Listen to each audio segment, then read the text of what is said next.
আসসালামু আলাইকুম গাইস। ঘুম থেকে উঠে মনে হইলো যে ভাত ছিল, ঠান্ডা ভাত বাগার দিয়ে ডিম দিয়ে খাবো।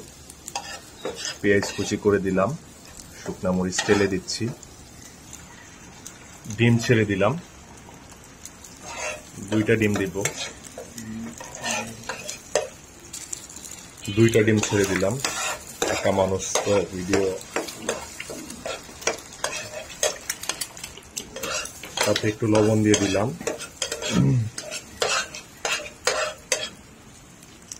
সাথে শুকনা মরিচ দিয়ে দিব।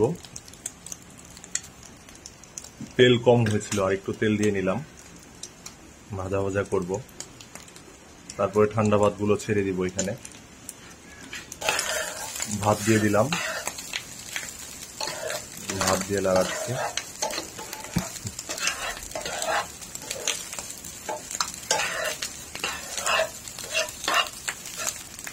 তারপর হচ্ছে এভাবে কিছুক্ষণ লাড়বো, মিক্স হয়ে গেলে তারপরে আমি খাবো।